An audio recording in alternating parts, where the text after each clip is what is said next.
Hey there mga may loves, Libra, thank you po sa inyong walang sawang pagsuporta. And hi sa mga newbies or new viewers, ako po si Yan, welcome tuloy. At sa mga returning viewers and subscribers, maraming salamat po sa inyong pagbalik-balik dito sa channel ni ito. At para dun sa hindi pa nakakaalam, mayroon pa po tayong isa pang channel. Ang link po niyan is nasa ating description box. Kaya naman, kung interesado kayo na tumambay din dyan, then see you there. So yun nga mga babes, no, bago tayo magsimula ang content pala natin ngayon, is aalamin natin Libra kung ano ba yung mga worries or mga inaalala or alalahanin ninyo, no? And we're gonna ask your spirits and angel guides, no, on how to deal with those situations. But before that, you know the drill naman na wala tayo ditong gender. Babae, lalaki, LGBT, lahat kayo welcome. And even cross-watchers ni Libra ay welcome din. So lahat kayo, pwede nyo naman i-flip yung roles if you want since this is general reading. And just collect only the messages or observe nyo yung mga messages, no, na you feel connected with, no, or yung drawn with kayo. Kaya naman, ano pang hinihintay natin? Let's get it on, no? Let's get it on. So Libra, let's see. Archangel Michael, together with the angels and guides, maraming salamat sa palagian ninyong presence dito sa reading. Okay? So, can you please show us ano ba itong worries or mga inaalala or alalahanin ni Libra? And can you also give us a clear advice regarding the situations kung paano nila ito dapat na i-deal? Yan. So, thank you so much. This reading is intended for my Libra people. This is for Libra. What are these worries or mga alalahanin ni Libra? And possible advice or possible actions na pwede nilang gawin or i-apply dito sa ganitong mga kinahaharap nilang situations. Libra.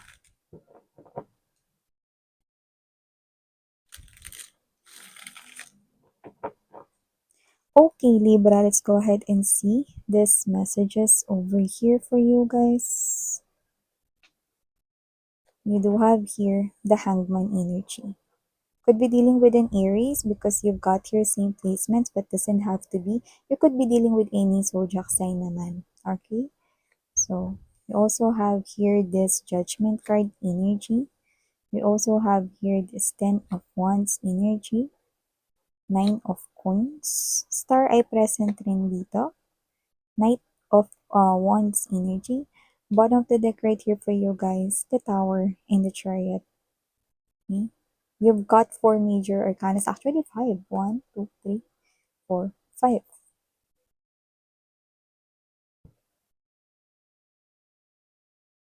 Looks like Libra. May mga pagbabago ngayon na posibleng so sudden or mga biglaang mga pagbabago na hindi mo nakitang paparating. Kaya I'm seeing that you're worried about this because you really do not know how to handle this, how to manage this. Because maybe this is the first time na nangyari ito sa inyo. No? Or maybe this is something here na nangyari na pero hindi mo alam kung paano pa rin ito i-handle because this is something here that you find na parang difficult pa rin for you na i-face or harapin. So nakita ko dito no na itong mga changes nito ay brought to you by the universe right here no with the Chariot card in the Tower energy. No, so nakita ko dito na strong Hangman energy.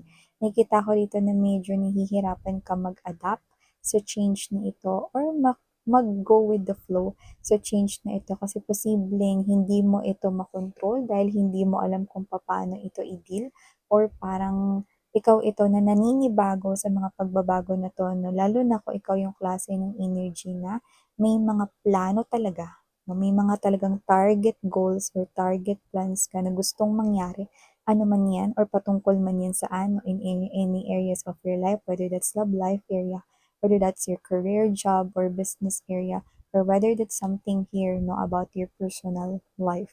So, kung ano man yung area ng life mo na yan na maaring you feel like it's out of your control right here, spirits are saying that let go, go with the flow. because these changes right here, no, ay talagang wala kang kontrolado rito. Pero epic talaga, no? As in, habi na habi yung makukuha mo dito because with the Nine of Coins energy and the Star, you do not see this coming because it's right behind you, pero ang laking star niyan.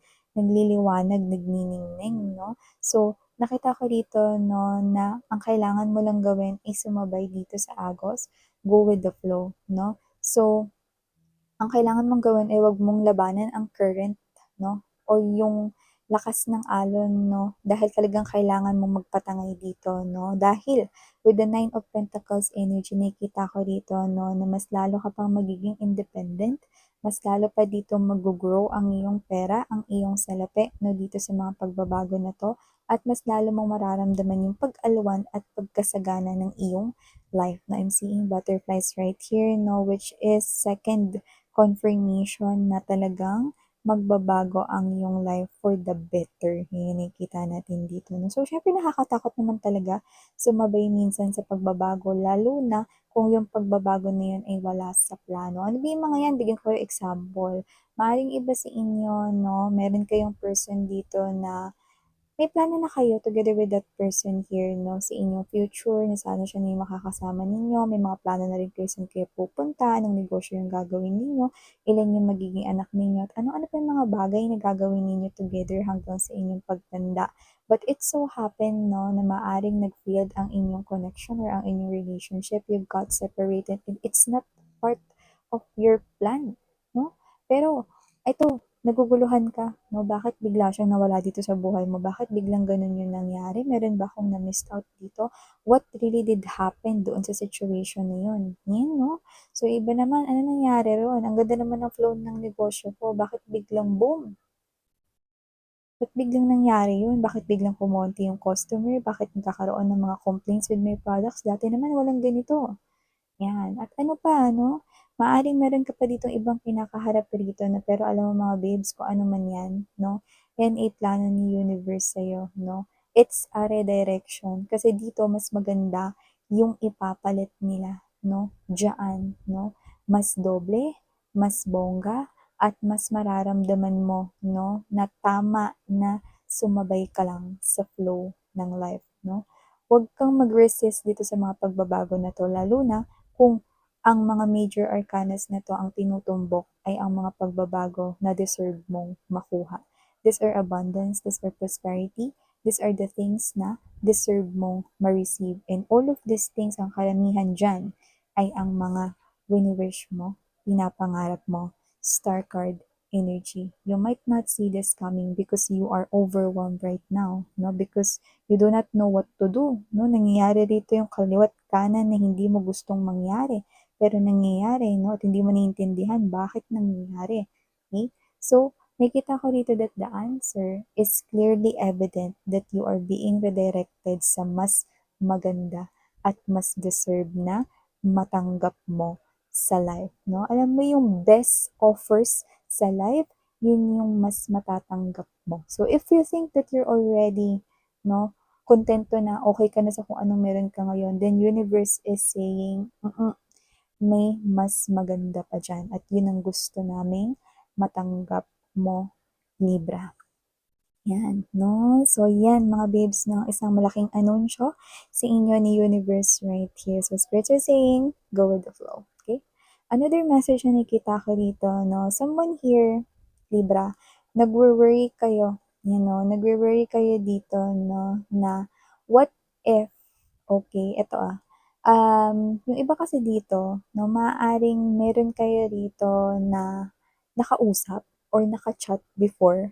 Possible na nakilala mo online. Doesn't have to be na dating apps lang. Pwede rin naman na nagkakausap kayo online, na-meet mo online, no, or nakilala mo, no, sa isang kakilala, no. So, nakita ko dito na posibleng nawala yun, ng ghost yun. Pwedeng hindi na kayo ni-replyan bigla, hindi na sinasagot yung mga tawag ninyo, pwedeng blinak na rin kayo rito, no. Pero nakita ko dito na kung sino-sino man yung makaka-resonate dito ng mga Libra, no, ang worry ninyo is what if, yan, no. What if, baka pag tinanggal ko, binura ko to, na account ko na to, no, or baka pag blinak ko tong tao na to, what if what's this one, i-message na pa ako ulit or kontakin niya ako ulit, may gano'n ka. Bakit? Kasi you're still waiting for that person na mag-reply sa'yo. Bakit? Kasi gusto mo siyang kausap, na parang gusto mo magbigay ulit ng isa pang chance sa kanya and you wanna hear out bakit ba siya biglang nawala, 'no? Pero kahit na deep down inside you, may kutob ka na rito na nagse-send na siya ng red flags sa'yo. May mga parang mga nakikita ka na rin ng mga nag-uumpukan ng mga mushrooms ng mga red flags dito sa tao na 'to 'no. Pero dahil natutuwa ka nga nakausap siya, nakapalagayan mo na rin siya ng loob 'no, dun sa short span or short period of time na magkausap kayo, you want to talk again with that person. Gusto ko lang malaman, 'yan 'no, parang ikaw yun na gusto ko lang malaman, bakit ba bigla siyang nawala sa koneksyon? Ano ba nangyari? Baka may nangyari sa kanya, bla bla bla 'no. But there's a part of you na nakikita ko rito sa energy mo na yung mga hinala mo 'no, is somehow posibleng totoo. And I'm gonna tell you that spirits are saying here that you are right. Mga excuses ang maririnig mo kapag ka muling kumontak itong tao na 'to sa'yo. Huwag mong balewalain ang intuition mo dahil tama ang mga red flags mushrooms na nagsusulputan dito. That person will ghost you once again if you will try na makipag-usap muli sa kanya rito 'no. So, yung worry mo rito is baka 'pag nag-chat siya sa'yo, nag-text siya sa'yo ulit 'no, is gawin niya ulit yung ginawa niya. Well, hindi malayong mangyari yun, kasi nakikita ko rito 'no, na siya ay isang klase ng energy na non-committal at nakikita ko rito na talagang gagawin niya ulit 'no, na abundunahin kayo rito 'no. Tsaka nakikita ko rito marami 'tong kausap. Napakarami nitong kausap 'no, kaya hindi ko ma-gets, kung nag-master ba siya sa subject na 'yan. Kasi mukhang hindi siya naguguluhan sa kung sino yung mga kinakausap niya, na parang memorize niya lahat ng mga pangalan ng mga 'yan, 'yan 'no. So nakita ko dito that you are someone here na, kaya nga yung iba alam mo sinasabi, 'di ba, magkaiba yung heart sa mind. Kasi yung heart follows the emotions 'no, but the mind 'no, is parang wini-weigh niya rito kung ito ba yung right thing to do or not, 'yan 'no. Kaya kailangan that balance yun, 'no.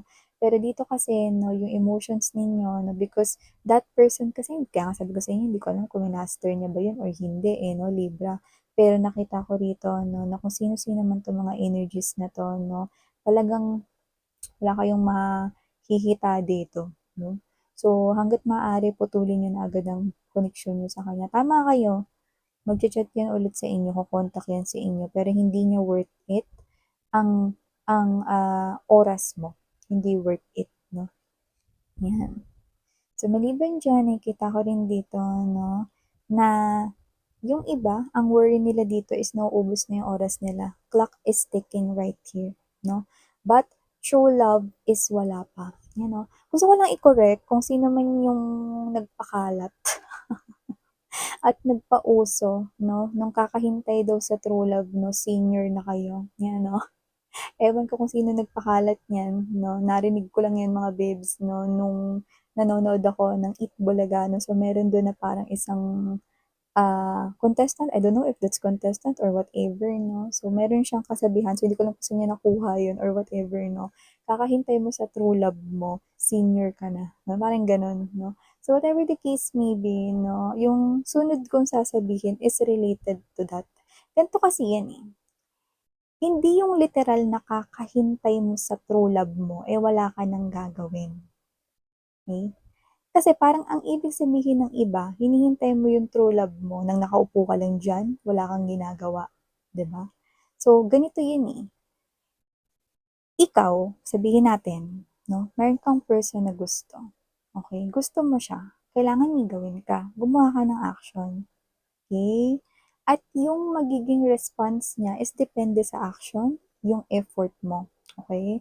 So from there, dun mo makikita 'no, kung siya yung true love mo or hindi, okay. If he or she 'no, is mare-reciprocate niya yung love niya for you, then possible na siya yung true love mo, okay. Dahil siya yung pinili mo. Sabi ko nga sa inyo, may choice kayong pumili kung sino ninyong gustong true love at kung sino yung gusto ninyong mahalin at magustuhan, okay. Ang ibig sabihin nun, kung ikaw naman ay isang babae at ikaw naman 'no, wala tayong gender dito 'no, at ikaw naman yung gusto mo lang hintayin yung true love mo, no? Si universe magpapadala ng mga tao sa'yo. Hindi ka lang tatayo dyan. Kasi may mga ipatadala sila sa'yo mga tao rito. Ngayon, kung lahat sila ire-reject mo nang hindi mo tinatry at hindi mo sila binibigyan ng tsansa, malamang yun na yung magiging senior ka, single ka. Eh paano kung si universe nagpadala ng mga taong nanliligaw na sa'yo? Isa na pala dun yung true love mo, pero hindi mo sila hinayaang express yung emotions and feelings nila for you. 'Di ba? So, yun yun. Okay? So, baliin natin yun. No? Akala kasi ng iba, hinihintay ko kasi yung true love ko eh. But doesn't have to be na wala kang gagawin. 'Di ba? Entertain those coming sa inyo. Kilalanin mo sila. See from there, no? Kung magugustuhan mo sila, then kung wala pa dun sa kanila yon, no? At kung hindi talaga nakita mo ang mga hinahanap mo or gusto mo sa isang true love, no? Then, maaring hindi pa sila. Then, just let, no? Yung mga ipapadala sa iyo ni universe, no? Salain mo maigi, no? At the end of the day, it's still your choice. Diba? So, maliban diyan 'no, Libra, nakikita ko rin dito mga babes 'no, na isa sa mga wini-worries ninyo ay ang inyong desisyon dito about something. Ito, hindi 'to para sa lahat pero babanggitin ko pa rin. Meron siguro kayo ritong inaayos na parang mga kontrata, papeles dito pero pinag-iisipan mong mabuti kasi parang magiging malaki ang impact nito in the future 'no. Ayaw mo ito na parang pagsisihan dito 'no, pero maaaring may kinalaman ito sa pera or meron ka ritong tatanggalan ng pera. Yan, kaya nga sabi ko sa inyo very specific 'to, eh. Meron kayo ditong inaasikaso na maaring may legal matters, maaring meron kayong i-pull out diyan na pera, mana, or may aasikasuhin kayo rito para hindi makuha ng isang individual ang pera, either pera mo or pera ng taong pinoprotektahan mo. May nakita tayong gano'n dito, 'no, kasi parang iniisip mo dito hindi niya deserve. But at the same time, iniisip mo rin itong mabuti. Kasi paano pagka dumating yung tamang panahon, 'no, ikaw 'to na iniisip mo baka maawa ako sa kanya kasi wala siyang pera, parang may gano'n kayong iniisip dito. So, maaaring few of you lang ito, 'no, na makaka-resonate sa parte na 'to. Pero para sa'kin dito mga babes, 'no, gawin mo kung ano yung alam mong hindi mo pagsisisihan someday. Pag-isipan mo mabuti ang desisyon na 'yan kasi nakikita ko 'no, 'yan ay parang malayong-malayo pa. Okey, distant future pa 'yan, okey? Pero nakikita ko rito that you are operating right now kasi maaaring may galit ka or you are someone here na parang feeling mo hindi talaga deserve ng tao na 'yun na ma-receive yung amount ng money na 'yun kasi hindi niya 'yun pinaghirapan. Yeah, you're right. 'No? Lalo na kung ikaw yung naghirap nun or lalo na kung yung taong pinoprotektahan mo yung naghirap dun ta's ano, ang iba ang makikinabang. So 'yan, 'no? Pag-isipan mo mabuti, okey? Piliin mo yung desisyon na alam mo na tama at hindi mo pagsisisihan. Kasi nakikita ko rito na parang ang punto mo kasi dito, hindi siya naghirap dun pero makikinabang siya. Parang gano'n, eh. So, I clearly understand what you mean doon. So, yan. So, yeah, these are all the messages I've got right here for you, Libra. Maraming salamat sa oras mo, babes. And, sarang hiyo, love and light. Annyeong.